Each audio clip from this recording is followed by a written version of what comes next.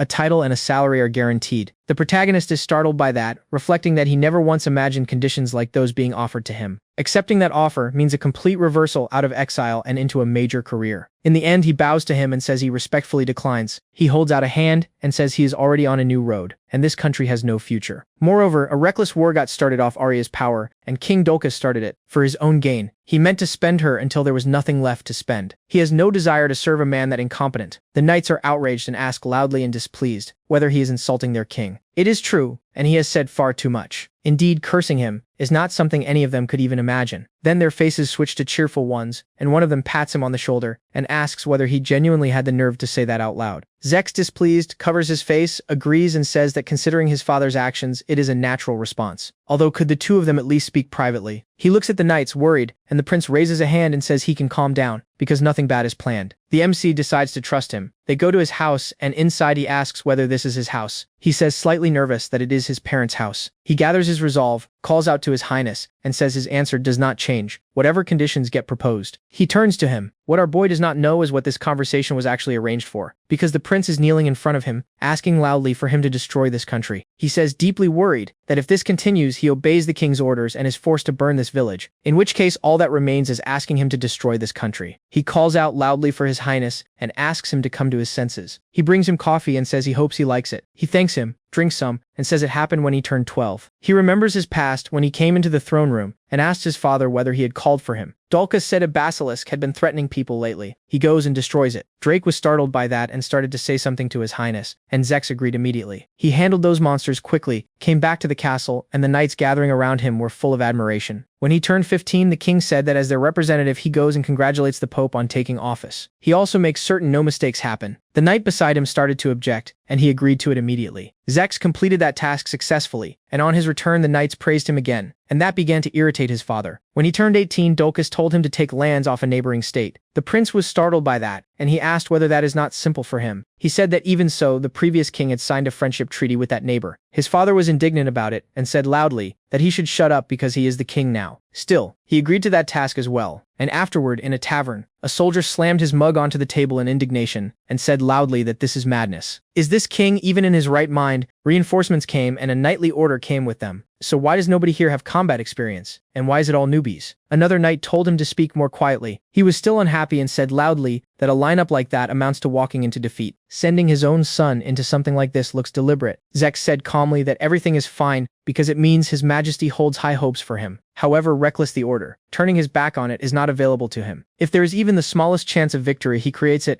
and he protects their lives. Will they go into battle with him? And just like that, every one of them was moved and agreed immediately, loudly. That time as well, he succeeded in fulfilling his father's order and came home with his army. The people said with admiration that His Highness led the army and won without a single casualty. A complete victory. Dulkas watched that return from the window of his throne room, became furious about it and knocked a decanter of water aside with one hand, after which the prince came to the throne room, reflecting on how stupid he is, because he still kept hoping. Perhaps this time his father praises him. What Zex does not know is what his father says about him when the room is empty. He started to open the door and announced that he was coming in, and none of it reached his father, who was busy cursing him at volume. He said in a genuinely furious voice that every single time the boy comes back wearing that unbothered face, when exactly does that boy die? Every ounce of support out there goes to him. Have those pathetic fools forgotten which of them wears the crown? Perhaps he hires an assassin, because if the prince dies, those idiots remember who the real king is. He did not go into that hall reflecting that his father has changed, and openly opposing him only drops the country into chaos. The kingdom of Elven and every person in it, he supports them. Currently, Zex puts his head down on the table and says displeased that at least he thought so. The subjects rebel constantly. They say the threat is already gone, and they are cutting the knightly order's budget. However hard he tries, his father destroys all of it. The country decays a little more every day, so what exactly can he change? He has had enough of every part of it. Sadly, he screams in despair and starts sobbing, and Levin, worried, calls to His Highness and asks him to calm down. He strokes his back, thinking that the man is crying. Does the prince genuinely love this country more than anybody and end up the loneliest person in it? The worried knights start knocking loudly on the door, call to him, and ask whether he is all right, because they heard screaming. Zex comes back to himself, starts getting up, and says he needs to return to the castle. He apologizes for showing himself in a state that pathetic. He tells the king whatever needs telling. He starts to say something, and Zex does not listen to the end, turns around, and says he should not worry, because it is his duty. He gathers his courage, takes hold of his hand, calls out to His Highness in a serious voice, and asks whether he would like to come to Lindworm, after which they get onto the dragon's back and he says warmly welcome, and this is Lindworm, and the new village of Lumiere. Joyful villagers greet him, call out to His Highness, and say they heard all of it from the young master. They are grateful he came this far to look around. Perhaps he would like a snack. It is not easy being the prince either, is it? He starts getting nervous and says he is only stopping by briefly and needs to be back at the castle soon. The protagonist asks him to stay longer, and he says that even so, there are state affairs. He summons the magic crystal and says that obviously they prepare a house for His Highness. He builds one nearby and says that next to his personal room in the palace, it presumably looks modest. Zex is shocked by everything he is looking at and reflects that he appears to be standing somewhere incredible. Because a little earlier back at his parents' house, he offered loudly to show him some places worth looking at. He asked, slightly surprised, where that came from. He said worried that his complexion is simply too bad, and he started worrying about it. Does the man ever rest at all? He thought about it and said there was tea in the garden with his mother when he was small, and that day was quiet, after which he should check the diary, so that he looked shocked, apologized loudly, and said everything is fine. He took him by both shoulders and told His Highness that letting him simply go back is still not something he can do. He said, entirely serious, that the man is currently in a dangerous state. The prince looked at him, puzzled, laughed, and asked what that means. He said loudly and seriously that his spirit has already hit its limit, and not realizing it makes it worse. Without rest, he dies now. They flew on a wyvern, and he said the man should at least leave the kingdom for a while and recover calmly. Currently, Zex stands by the window, reflecting that the man was so persistent that he came along without quite meaning to. The MC comes into the room, calls to him and says he brought tea. Why is he still standing in exactly the same place? They sit down at the table, and the prince says it is a quiet, pleasant house, and it is amazing that it was built in an instant. He says rest is a necessary thing. He asks what a person is supposed to do during rest. He decides this is a difficult case, and asks whether there has never been anybody beside him who advised him to rest. He says, in a tired voice, that his father shouted that time for rest is time for work, and his subjects called him worthy for it. He feels sad about that and wonders whether the royal castle contains a single normal person. He says there is no need to complicate replicate it, because he does not have to do anything at all. Zex finishes eating and wonders where he learned to cook this well. Levin says that after eating he simply shuts his eyes and lies down, and that is complete rest. Naturally, he listens to him, lies down on the bed, and reflects that it is soft and smells good. For the first time, somebody has suggested he rest. Sometime later he starts waking up, is glad to hear silence, and remembers the time he spent with his mother as a child. He comes into the room with fresh food, wishes His Highness a good morning, and says that although it is already noon, did he rest well? Of course, he laughs, confused, and calls out loudly for his mother, after which he apologizes, slightly embarrassed, and says that for some reason he always ends up shouting in front of him. He says warmly that there is no need to worry about it. He notices the soup he brought, and says a pleasant aroma is coming off it. Incidentally, last night's dinner was also excellent. He thanks him for the praise, after which Zex tries the food and asks surprised whether he made this soup as well. The protagonist agrees and says it is his signature dish. He keeps eating, and says loudly that it is incredibly delicious. The slight sourness of the tomato, and the concentrated flavor of the chicken, and the vegetables. It is far too delicious. Luxury is the word for a taste like this. Whatever talent he has as a sacred beast tamer, he has it as a cook as well. He is thrown by that, and asks His Highness to calm down. He calms down, apologizes, and says he is right, and the shouting habit has to go. He holds a cup of tea with a small smile and says he has not slept that peacefully in a long time, and did not know food could be this good. Fine. He decides to follow his advice. Could he show him the continent? He agrees, and that is how the prince comes to live in the village of Lumiere. Later they explore the area alongside the others and stop to eat assorted dishes. Sometime later, when the MC gets home, Eris calls to him and asks where the prince is now. He brings several cups of something to drink and says he has already gone back. He says that tomorrow morning he promised the children they would go fishing. She says, smiling, that he is very well loved. He says it has been a week since he arrived. His complexion appears to have improved noticeably. Elfie, happy about it, says all of it comes down to mom's food. She agrees and asks whether, incidentally, he has spoken to the prince about that matter yet. He says worried that not yet because he cannot find the right moment. She asks what he thinks and whether the man agrees to listen. He says it feels to him as though for the sake of that kingdom, this is the only way out. If it works, they resolve the question of Arya and the future of the kingdom in one move. All that remains is choosing the right moment and understanding what sits inside His Highness's heart. Elfie strokes Louis and says everything will be fine. He simply tells him what he feels, directly and honestly. He agrees, and she says that for that, tomorrow's reconnaissance requires real effort. Eris asks whether they are going to Lake Lindworm. Right away she agrees, and he calls to her and says he is counting on her. She says he can rely on her. Sometime later, Zex comes to the farm, picking tomatoes with a happy expression, and says that appears to be enough. Several villagers notice him and greet him happily. The woman says it appears he played with them enough yesterday. The child asks what the two of them play next time. He thinks about it and says he heard from the master that there is a large cave near the lake. He becomes inspired by that and says he wants to go there. He says that if he wants his company, he helps around the house and exercises his body beforehand. The child agrees, after which they leave and wave him goodbye. He reflects with a small smile that 10 days have already passed since he was invited here. The days he spends here are surprisingly calm.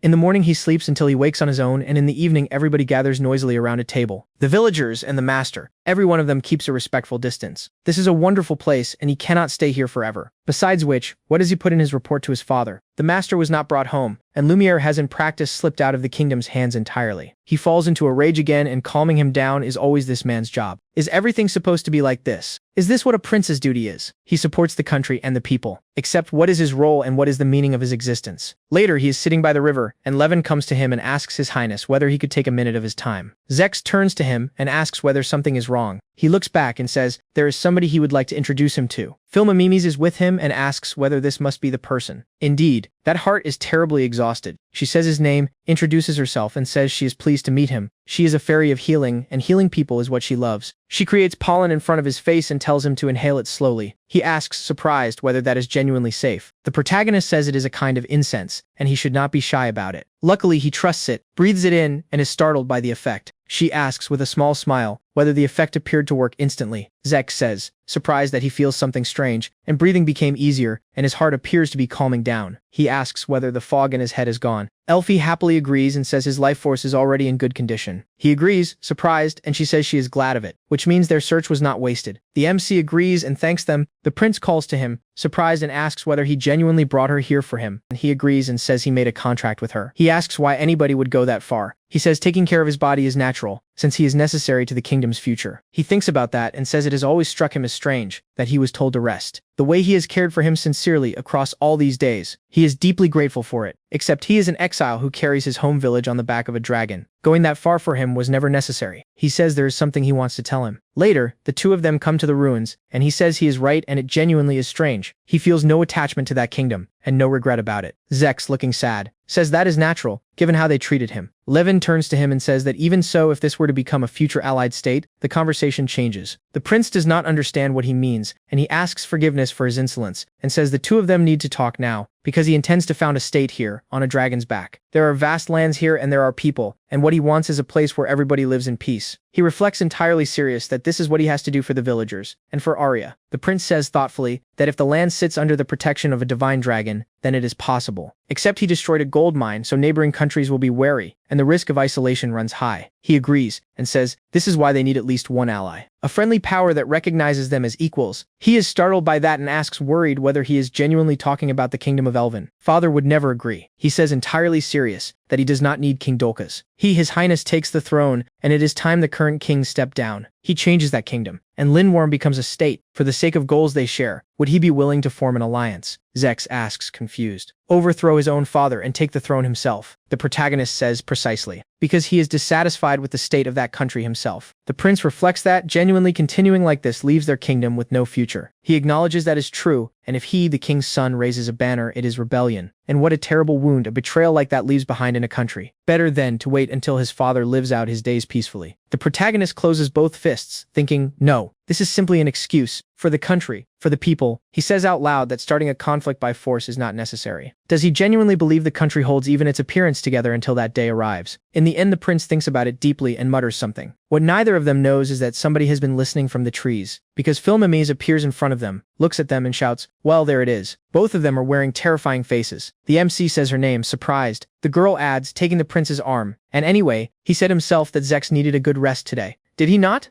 The protagonist remarks. Surprised. Exactly. Philmimes turns to the prince and says she is taking him somewhere wonderful. He comes with her, he starts to say, hesitating, that the conversation is not finished. The protagonist says, smiling, no, and that he did not think a decision on a matter like that arrives that quickly. So in order to sort his own feelings out, perhaps he takes some time off first. To nobody's surprise, the girl shouts at him to decide already, and Zex gives in and says fine. A while later, the three of them come to a wooden house with smoke curling comfortably out of the chimney. Philmimes tells the prince not to be shy and to come inside. Today, everything in here is for them alone. He clarifies, surprised for them. Once they are in, the girl points at a seat at the bar and says welcome to the Lindworm bar. Zex sits down, looks around, and remarks, admiring it, that it is amazing. She shouts joyfully that it was her idea. Does he like a drink? The prince says yes. The girl winks at him cheerfully and says that honestly she does not understand human cuisine at all, so she leaves the rest to the master. He asks, confused, master, at which moment the MC carries the hot dishes out and welcomes the prince in, because the master of this establishment is him. Zex, confused, asks when on earth he arranged it, putting a plate down in front of him. The protagonist says it is salmon carpaccio. The heir to the throne is startled. He made this. The dish is simple, and it looks so good. Once he has tried the food, Zex is completely delighted. He shouts, asking what this is. It is simply magnificent. The balance of the seasoning is perfect. The protagonist thanks him for the praise. Philmimes says that whatever the master cooks, all of it is delicious. Having eaten his fill, the prince tries the wine and notes surprised that it tastes delicious as well. The MC says the wine was not expensive, and price is not the point because how it pairs with the dish is. Zex says the interior is beautiful too. The scent of the wood is so calming. The protagonist says restoring the place was his own work, done through the city's functions. The prince asks, amazed, whether that was for him too. He says obviously. Zex looks at him carefully and thanks him. The protagonist says there is no need. The heir to the throne asks for more wine and more snacks. Philmimes shouts that there will be plenty now. Still a few hours later, the prince is thoroughly drunk. He drops his head onto the table, puts his hands behind his back, and mumbles something. The MC asks, anxious, whether he is all right. He hands him a glass of water and offers him a drink. And then Zex falls headfirst into Philmimes' lap crying, and shouts that he is trying his best too. The protagonist notes that he is already quite drunk. Zex keeps going, saying he listens to the voices of the people, which his father will not even hear. He bows his head in front of the nobility his father angered personally, and he handles every part of it alone. His father does not understand human feeling at all. There is no respect in him. They simply cannot turn their backs on him. Naturally, the girl says consolingly that she is genuinely sorry. The protagonist shouts, oh, come on! The prince shouts, genuinely, throwing out a chef that talented. What a shame. The MC corrects him, saying he is a tamer of sacred beasts. Philmimes looks at the heir to the throne and says, sympathetically, that he is absolutely right. Because people's hearts work like mirrors, and a man who does not value those around him gets it back one day, without fail. The prince, sobbing, says that is it. She reaches out and strokes his head, and says that even so he carried all of it alone until today. He genuinely held up. He was simply brilliant. Zex looks at her with gratitude and surprise, then drops his head back into her lap and says her name over and over, in tears. He is moved by how well she understands, and by the compassion in it. The girl keeps stroking his head and tries to calm him. He sobs and remarks that she is the only person who understands him. The MC wonders, perplexed, why he is even watching this right now. The prince starts muttering something else, and Filmamimis nods along with every word of it. The protagonist reflects that, well, if His Highness is finally able to say what he thinks, then it is for the best, right? The next morning, as the prince is getting ready to go home, he looks at the protagonist and says his father must give up the throne. He wishes somebody would help him with that too. The MC looks at him confused and asks whether that decision came too fast. Zex says that delaying it further only weakens the country. Until now, he was far too bound by convention and obligation. And now he finally understands. For the country and for the people, he does what he is obliged to do. Would he lend him his strength as the future ally of a friendly state? The protagonist looks at him, amazed, and shakes his hand, and says he helps him in any way he can. And just like that, Zex thanks him.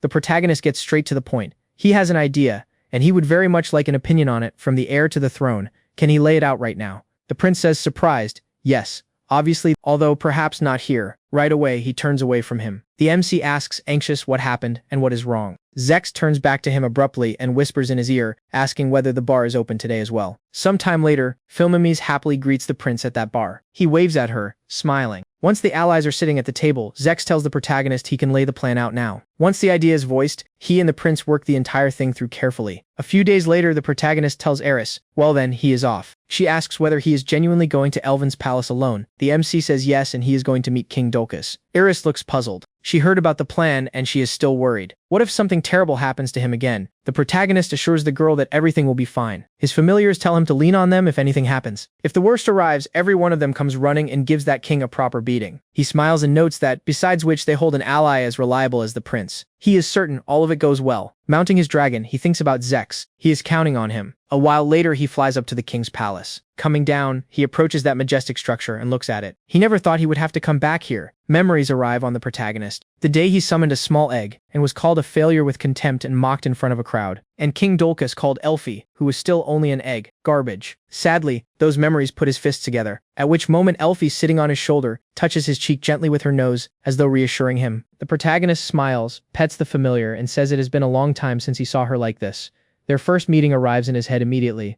The familiar says yes, everything will be fine, because she is with him and so is everybody else. He agrees, smiling, and thanks his friend. After which he says, decisively fine, and it is time to go. When Dolcus sees the MC, he shouts, grinning enormously, that he has come. He has been waiting for him. The king comes over and takes him by both shoulders. The protagonist tells him his name. The ruler says yes, that was the name. Levin, a good name. The protagonist kneels in front of him and says he heard his majesty calling him, so he hurried here. Before anything else, an apology for the gold mine in a neighboring country that he destroyed recently, and for the trouble it caused. Dolcus assures him there is no need to worry about that, because they leave the past in the past. After all, he is a magnanimous king. He laughs and adds that he banished Argus and Gideon so he can rest easy, because those fools deceived him and caused enormous damage to the state. He was a victim of their deception as well. The MC is happy to hear it. He reflects that Gideon, as head of the magical beast tamers, declared a divine dragon hatchling a lizard, and Argus assumed he had summoned the griffin himself and put it under control with a medicine. Those two, in their own way, ruined his life. Except their families lost every piece of property they owned, and the two of them were walked naked through the city and then left out in a forest. They certainly had a bad time of it. The king grabs his hands and shouts that this is it. Now the misunderstanding is cleared up. He serves him again, or rather, he serves the entire country. The protagonist is startled, and says obviously, because for a country he loves this much, swearing allegiance to his majesty is what he intends. At which moment Elfie appears out of thin air and stands beside her master. Dolcus shouts in confusion that it cannot be. Is this the one he is thinking of? The protagonist says yes, and it is a divine dragon. She is still growing, and the power she already holds is immense. Turned loose on a battlefield, she destroys an enemy fortress in the time it takes to blink. His Majesty notes, amazed, a divine dragon. That genuinely is it. What overwhelming divinity. With power like that, he rules not only neighboring countries but the entire world. He praises the goddess Eldia for making him the chosen one after all. Elfie suddenly stands up on her hind legs and produces a terrifying, enormous roar. To nobody's surprise, Dolcus falls off his throne onto the floor. His attendants rush to him immediately, asking anxiously whether he is all right. The dragon asks her master whether he saw the king's expression. She very nearly laughed. He asks her to be quiet. after which the familiar changes back into a lizard. The MC bows to the king, remarks that the divine dragon appears to be slightly nervous, and asks his forgiveness. Dolka's collecting himself says no problem. What matters more is what he has to tell him, because almost nobody knows about his true mission. The protagonist thinks surprised. What? Dolka says that in fact the recent battle with Cronia also served that mission. He thinks surprised Cronia was the goal, not the gold mine. What our boy does not know is how stupid the reason for this war turns out to be. The king continues in a low voice that as the legitimate descendant of the legendary hero Sigurd, he is fighting to reclaim the Holy Land. The protagonist looks at him darkly and steadily. What? The ruler continues, Hero Sigurd, the Holy Land of Kress where he was born, except Kress is not in Elven, it is in a neighboring country. Does he not find that strange? Then he shouts angrily that it was stolen from them, because the barbarians out of Cronia seized that holy land illegally. The MC wonders confused what the man is even talking about. His Majesty shouts that as the legitimate descendant, he is therefore obliged to reclaim that land. Does he not think so as well? The protagonist thinks confused that this needs unpicking first, starting with the hero Sigurd, because about 1,000 years back, demons followed an evil lord, and people lived under him. Where the deciding battle happened was the kingdom of Elven. 12 heroes carrying the goddess's blessing brought him down. Sigurd was one of those 12. Roughly that is the story, except he has never once heard anything concrete about descendants, or about a homeland, and the legend itself was far too vague. The king looks at him, smirks, and remarks that his reaction is understandable, because when he heard it, he too was speechless with anger. The protagonist notes, surprised that he heard it. The Lord continues, although, if he holds the divine dragon and its power, he reclaims the stolen Holy Land and fulfills his mission. And then his name thunders across the world. Surely he helps him. The MC reflects that. In other words, this man blindly believes a fiction somebody planted in him and turned that belief into an unnecessary war. He intends to squeeze the country dry. Treasury and people both. So many died in the battle against Cronia, and this man still believes nonsense like that. Out loud though, bowing politely to Dolkas, he says his power is his. He uses it however he wishes. Of course the king is delighted with that answer. He laughs joyfully and shouts, "Oh indeed." The protagonist notes that obviously he has no intention of doing any such thing. All of it exists for the plan with Zex. Their first goal is winning the king's trust, and it appears they achieve that easily. The king orders the servants to bring goblets of wine. The protagonist says that incidentally there is something he would like to clarify. He reflects that the decisive stage of their plan starts now. The ruler asks bewildered, "Clarify?" "Fine. Let him ask anything." He kneels down and snaps his fingers. What Dolkas does not know is who is actually wearing that armor, because knights come into the hall leading the bound prince, which is Topaz, Ruby, and Sapphire, all in armor. They shout at him menacingly, telling him not to resist pointlessly, and to come with them quickly. The king is thrown by what he is looking at. He says his son's name, confused. Zex asks him for help. One of the knights hits the prince hard enough that he goes down onto the floor. A guard presses a spear against his back and shouts angrily that he does not speak without their permission. Topaz whispers to Ruby that it must hurt enormously. The girl says she should not worry because she calculated the force perfectly. The prince reflects, approvingly. "Well done, Ruby." The MC reflects that yes, it does look painful. The Valkyries have done excellent work, and that disguise is impeccable. They can leave every part of it to him from here. Dolkas shouts, bewildered, asking what this means. The protagonist answers, grimly, that a squad of knights recently attacked his home village. And the leader of that group was this man,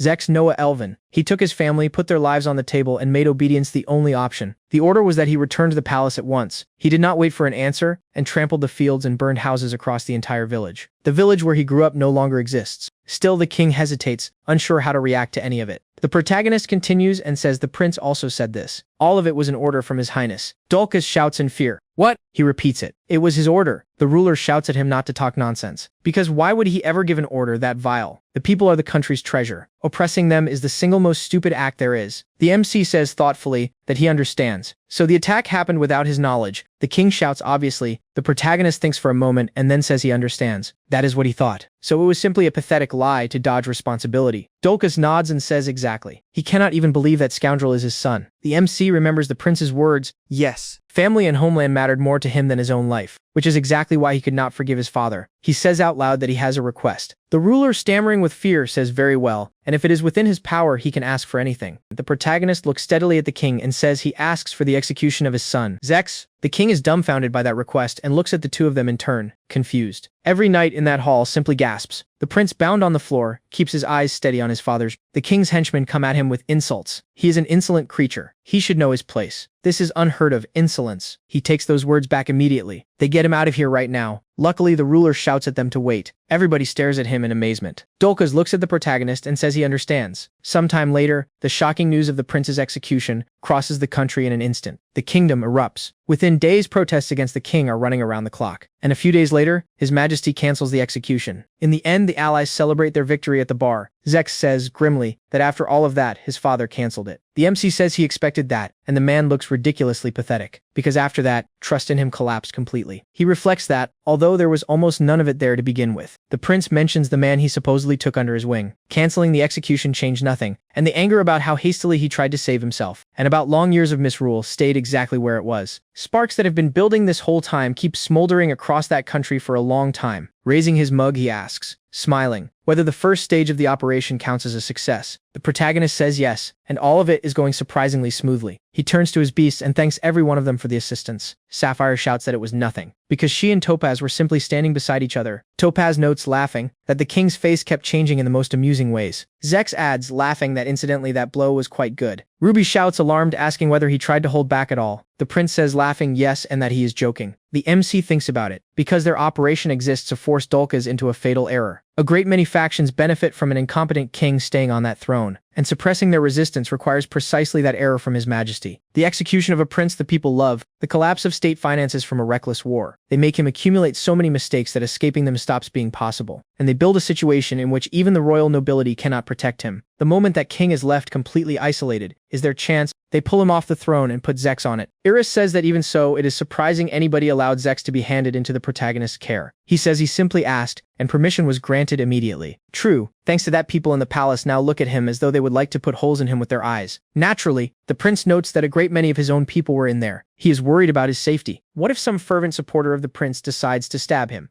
Better not to go to the palace unless it is genuinely necessary. The protagonist answers carelessly that it is already too late, because a few days after the execution business, our boy walked into that palace and a man named Dylan took him by the shoulder, roughly, and shouted at him to explain what he thinks he is doing. The protagonist wondered, confused, who this is. It appears to be Dylan, out of the Earl's family. The man took him by the collar, shook him thoroughly, and continued, who cares whether he is a holy beast tamer or anything else? Execute the prince. He does not dare spout nonsense like that. It appears he is a fervent admirer of His Highness, because this man is mercy itself. Every face in that palace has a name attached to it in his head. On days off, he even runs training matches with them. The protagonist thought, surprised, genuinely, with how busy he is. He pushed Dylan's hands off and said grimly, who knows? What that man thinks of him is irrelevant. The knight shouted, irritated, asking what kind of attitude is that? Why is the king dancing to the tune of some seedy provincial nobleman? The MC laughed quietly and reflected, excellent, because friction exactly like this was foreseen. On the contrary, it plays entirely into their hands. The people's anger goes toward a king who dances to the tune of a man like him. If playing a hateful role is what it takes to make His Highness king, he does it with joy. Dylan continued, asking whether he even understands how grave his sin is. The protagonist noted that, even so, he has caught the eye of an extremely unpleasant person. How does anybody get out of this? Now, what Dylan does not know is who has been standing behind him for the last minute, because Drake appeared and asked what the two of them are doing, arguing out here. Putting a hand on his subordinate's shoulder, he asked whether he understands that this is where his subordinates live. There is no point dragging unnecessary squabbles in here. The commander looked at the protagonist and asked, well, he is in a difficult position. Right. Dylan was indignant and asked why. Because this man said the prince should be executed. He is practically a traitor. Drake pressed a hand onto his shoulder, leaned toward him, and said he is apparently confused about his own situation. Mr. Levin holds an S-rank calling, and on top of that, he enjoys His Majesty's trust. To the current king, he is a man of such value that all of them put together do not compare. Going against him is the same thing as going against the king. Does he understand that? Otherwise, the disaster reaches even his family and his friends. The knight turned abruptly and on his way out, bumped into the MC, telling him angrily that the day comes when that mask comes off. Holy beast tamer or not, the protagonist thought about Drake. Surprised, he is connected to Arya, who would have expected him to be the one who saves him. The commander laughed quietly and remarked on how funny all of this is turning out. With those words, his hand went over the magical beast asleep in his arms. The protagonist said there is a question he has been holding on to and asks whether that is a carbuncle. Drake shouted, surprised. Wow, is he interested in this?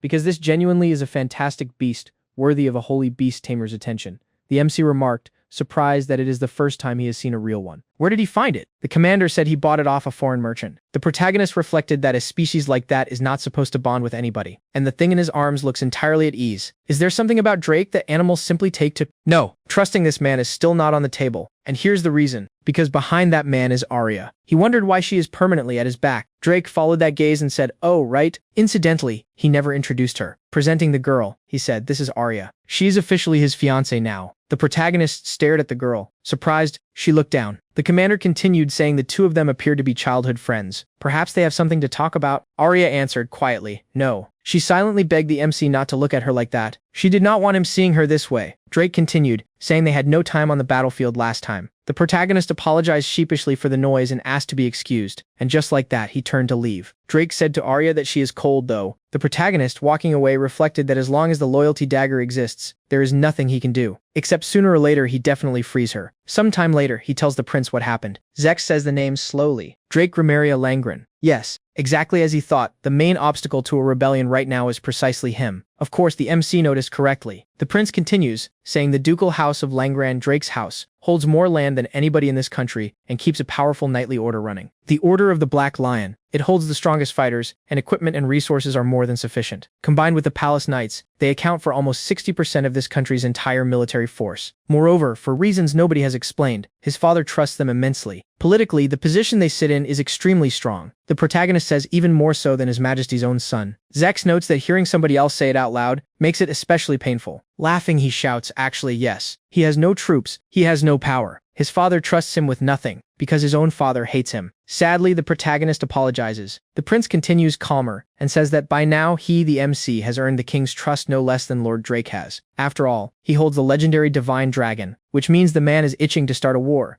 It appears so. Now that the people's mistrust of his father has grown, a reckless invasion becomes the final trigger. Zex, looking at the confused protagonist, adds that he is eager to watch his first battle. The protagonist, not looking up, says as he commands. He reflects that tension across this kingdom is rising.